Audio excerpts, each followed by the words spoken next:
CBS News Elections and Surveys Director Anthony Salvanto is here. Anthony, good morning. Morning. So we've had weeks of partisan argument over impeachment. We've had lots of testimony, booklets of testimony. Yes. Where does that leave things? Still with partisan splits. Yeah. It really hasn't moved a lot. That number you cited about deserves, not deserves impeachment. And one of the reasons is that people tell us they don't think the Democrats have made their case very clearly. They don't necessarily think the Republicans have either, mind you. But even people who said coming into this their mind wasn't made up haven't all moved in one direction or another.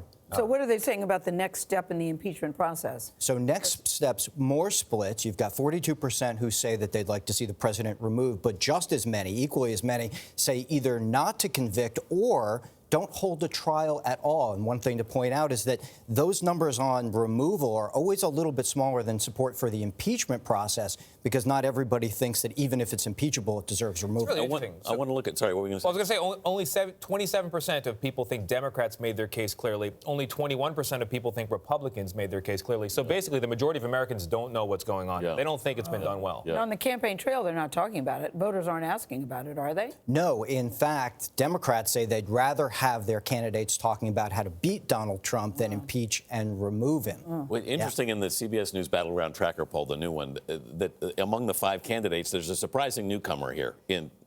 Yeah, and that's Mike Bloomberg. Yeah. So he's in 5th place. Now, he's not near that top tier, that Joe Biden, Elizabeth Warren, Bernie Sanders yet, but he's just gotten started. And these are in the Super Tuesday states. That's where he's trying to play. And Isn't that quite an accomplishment, though, Anthony, considering that he just got in, that he's even in the top 5? Yes, for context, it is. And, you know, what we see is that he draws a little bit of support from former Joe Biden supporters and a little bit from people who think the party is moving in a too liberal direction. Now, his hurdle, of course, is that that's not most Democrats. Most Democrats are saying the party is ideologically okay. But that could be his entry.